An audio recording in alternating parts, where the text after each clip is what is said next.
37화 딸 부잣집 추석날 반란. 근우가 말했던가요? 아들은 명분이요, 딸은 실리라고. 그런데 명절은 늘 명분이 앞서는 날입니다. 키울 때는 오글보글 5자식과 함께 하루도 조용할 날이 없었건만 딸 넷이 다 시집가버린 우리 친정집은 명절엔 조용하다 못해 적막하기까지 합니다. 그나마 지방 사는 아들 내외가 부모님과 명절을 쇠로 올 수 있는 것이 불행 중 다행이지만 아무래도 다 모였을 때만은 못해요. 우리 엄마는 현대식 교육을 받고 평생 직장 생활을 하셨지만 명분에서만큼은 아직 고리타분한 데가 많이 남아 있습니다. 페미니즘과 고리타분의 간극은 어쩔 수 없이 몸으로 때우면서 사셨죠. 그 시대의 여자로서 사회가 요구하는 일은 다 완수하되 끝까지 개인의 자존심에 대해서는 양보하지 않는 걸로요. 엄마는 우리에게 이렇게 가르쳤습니다. 딸들아, 명절 당일엔 친정 찾아오지 마라. 다른 집 보니까 친척들 모인 자리에서 자기도 빨리 친정집 가야 한다고 서두르면 모인 이들에게도 민폐요. 괜히 분위기만 어수선해지더라. 기왕 노릇을 하려거든 제대로 해라. 아직도 우리나라는 여자의 짐이 더 큰 법이니라.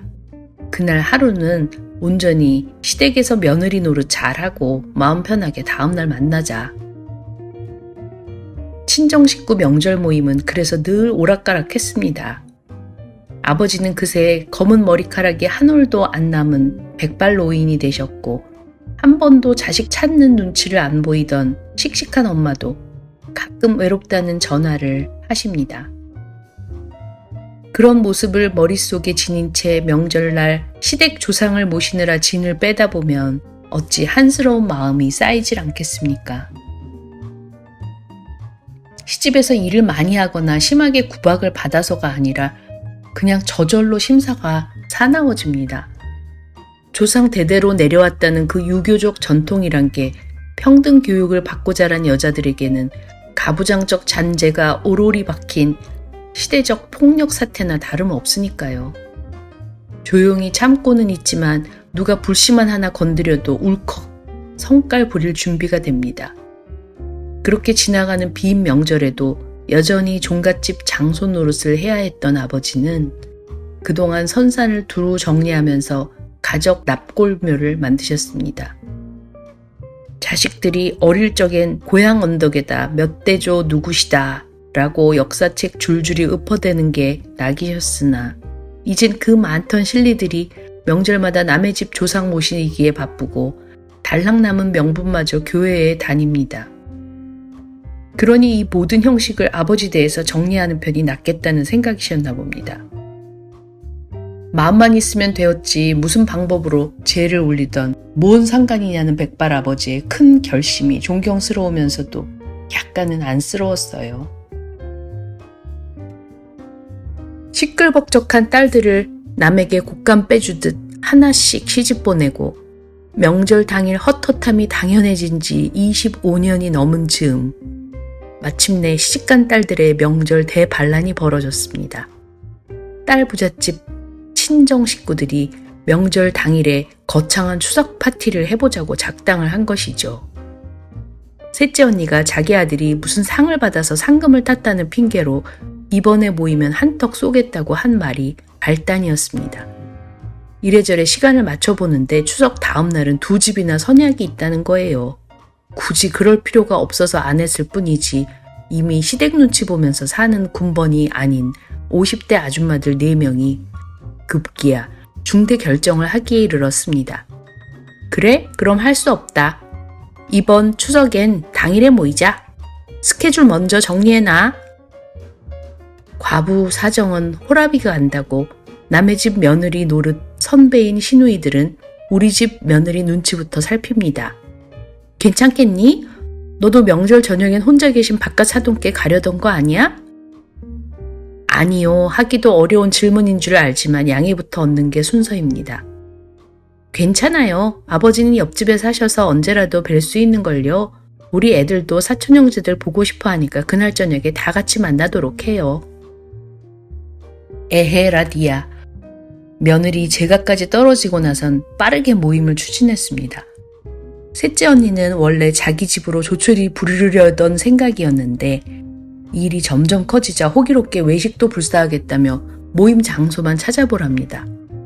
어차피 명절에는 다들 음식하느라 바쁠 텐데 아무리 아줌마들 일손이 신의 경지에 이르렀기로서니 친정집에 모여서까지 또다시 잔치상 차리자는 건 무리였습니다. 밖에서 먹자, 밖에서. 친정 식구들 모임이야 우리가 편한 게 최고 아니겠냐? 모여서 밥상 차리다 보면 마주보고 웃을 새도 없겠다. 앞으로 2년간 총무 임기를 수행해야 하는 제가 장소 섭외에 나섰습니다.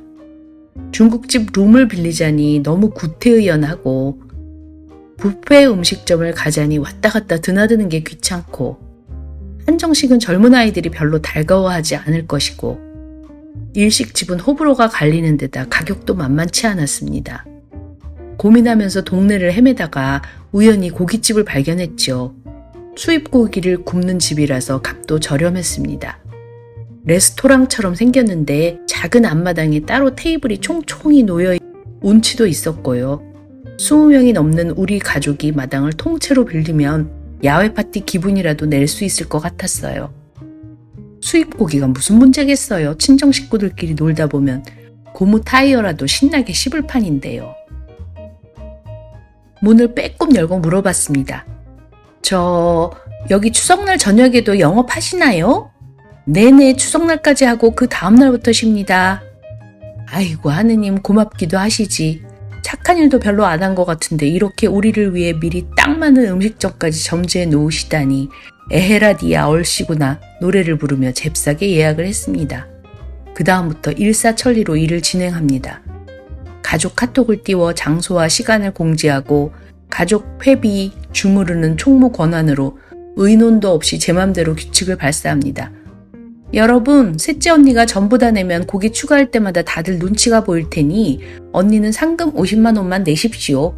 비용이 더 추가되면 그건 가족 회비에서 지원하겠습니다. 부모님께 명절 떡값을 드리고 싶으신 분은 각자 알아서 건네시기 바랍니다. 오, 그려 우리 동상 수고했어. 이참에 우리 아들 그동안 갈고 닦은 기타 실력도 한번 보여줄게. 내 기타도 들고 갈 거야. 니네 딸 우쿨렐레도 들고 나와서 한번 뽐내보라고 해. 시댁에서 얌전하게 질서를 지키던 모습과 달리 딸 많은 집 잔치는 언제나 이렇게 중구난방 시끄럽게 혼이 쏙 빠집니다. 아줌마들은 속도가 모자란 문자 실력을 화려한 이모티콘으로 떼워가며 다들 오케이 그날 봐 수고해 등으로 한바탕 카톡 회의를 끝냅니다. 명절날에 파격을 위해 우리 집 딸들은 시댁에서 미리 며느리 노릇을 하면서도 신바람이 났습니다. 큰언니는 갑상선 치료를 받는 와중에서도 갈비찜과 빈대떡을 한 통 만들어 시부모님께 보냈고 둘째 언니는 시부모님과 미리 1박 2일 여행을 다녀왔대요. 셋째 언니는 성묘 다녀오는 시댁 식구들에게 점심상을 차려냈고 넷째인 저는 이틀이나 연겁 후 시댁에 들렸습니다. 막내 동생은 당일 새벽부터 부모님 모시고 성묘를 다녀오는 것으로 명분의 역할을 충실히 수행했습니다. 이 모든 일은 오로지 추석날 저녁 찜찜한 기분 없이 옹골차게 놀아보려는 속셈이 빚어낸 즐거운 충성입니다. 고깃집 앞마당에 우리 가족 20명이 꽉 들어차게 모였습니다. 옆 테이블에 앉은 10명의 조카들에게는 어른들 신경 쓰지 말고 무조건 니들끼리 마음대로 먹고 놀라며 자유방임을 선언했습니다. 늘 모인 자리에서 어른 눈치 보고 예의범절 차리다 보면 젊은이들이 싫어할까봐 배려해 주었죠. 여러 세대가 모이는 자리에는 진행자가 적당한 기준을 잡아 모든 사람이 두루 편안하도록 판을 짜는 일이 중요합니다. 물론 아버지 기분도 살려드릴 겸 오프닝과 엔딩에는 마이크를 넘겨드려야 하고 말고요. 언제나 우리 집 축제를 이끌어왔던 만능 엔터테이너 셋째 언니는 그새 기타를 둘러매고 흥을 돋웁니다. 생일이 가까운 사람들 코앞으로 다가가 짓궂은 축하 노래도 불러주고 군인 조카는 나와서 우렁찬 군가를 고래고래 우리 집 딸도 어설픈 우쿨렐레 연주를 선보입니다. 바로 옆 아파트에서 시끄럽다고 항의 전화가 왔다며 주인 아저씨가 혼비백산 뛰어나와 서둘러 마당에 차양막을 쳐댑니다. 에이, 우는 소리도 아니고 노랫소리와 웃음소리 가지고 뭐 그리 깐깐하게 그러실까? 은근히 엉기면서도 혹시나 경찰까지 출동할까봐 목소리를 낮춰보지만 역부족입니다. 옛날부터 우리 집 식구들은 목청이 크고 별것 아닌 일에도 까르르 웃음보를 터뜨려 남에게 핀잔꾀나 듣던 사람들인데 그 성정이 어디 가겠어요. 갑자기 조절될 리가 없습니다. 매번 이렇게 모여 시끄럽게 놀지는 않으니까 한 번만 봐주십사 통사정을 하는 수밖에요. 우리 같은 손님이 매일 찾아온다면 이 집은 아마 조만간 장사를 접어야 할지도 모릅니다. 미안해서라도 많이 팔아줘야지 어쩌겠습니까. 권커니 자커니 두둥실 추석밤이 깊어갔습니다. 모처럼 떠들썩하게 옛날 분위기를 되살렸던 부모님의 올 추석은 정말 보름달 같았을 겁니다. 이번 명절은 신리들이 명분까지 해치워버렸습니다. 과연 우리나라 암탉의 힘이 세지긴 세졌나 봅니다. 위로는 부모님을 모시고 아래로는 아직 어린 자식들을 거느리고 때마다 각종 경조사 인사치레로 쌍코피 터지는 우리 중늙은이들. 그래도 우리가 움직이고 버티는 통에 조금이나마 흐뭇해진 사람들이 있겠거니 생각하며 위안을 삼습니다. 어느새 환갑을 향해 달려가는 언니들, 형부들, 동생과 올케가 서로 파이팅을 외쳐줍니다. 어쨌든 지금의 행복을 만들 수 있는 건 바로 우리들의 파워입니다. 자주는 못 그러겠지만 부모님 돌아가시기 전에 이런 시간을 몇 번은 더 만들고 싶습니다. 심심하게 보내야만 했던 일요일, 허전해진 명절을 가끔은 이렇게 보상해드리고 싶어서요. 그냥 보내드리면 이 딸 마음이 너무너무 아플 것 같습니다.